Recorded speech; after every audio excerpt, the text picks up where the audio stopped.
Tandaan ninyo, kasama ninyo yung nanay at tatay nyo na nag-aaral dito. Paano, sir? Sino bang bumili nito? Pamilya. Sa palagay ninyo, saan galing yung pera na pinangbili nito? Pinaghirapan. Pinaghirapan na sila. So, ibig sabihin, every time na magsusulat kayo sa notebook ninyo, every time na mayroong tao sa harapan ninyo, makinig kayo. Kasi yung pinaghirapan ng parents ninyo, hawak-hawak ninyo, kasama nyo sila.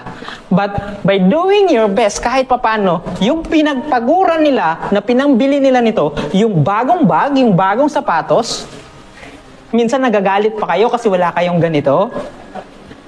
Please, huwag kayong magalit sa kanila. Kasi gusto nilang ibigay lahat ng gusto ninyo. Kaso nga lang kulang din yung pera nila. So please, hindi ko sinasabing obligasyon nyo na gumanti sa parents ninyo. Ang tanong ko, mahal nyo ba parents niyo? Yes, of course.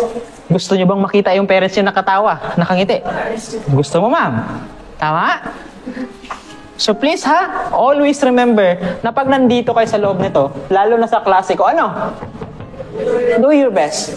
Hindi ko sinasabi talaga na maging perfecto kayo.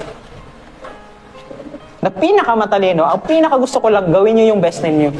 Kung hindi nyo alam, magtanong kayo.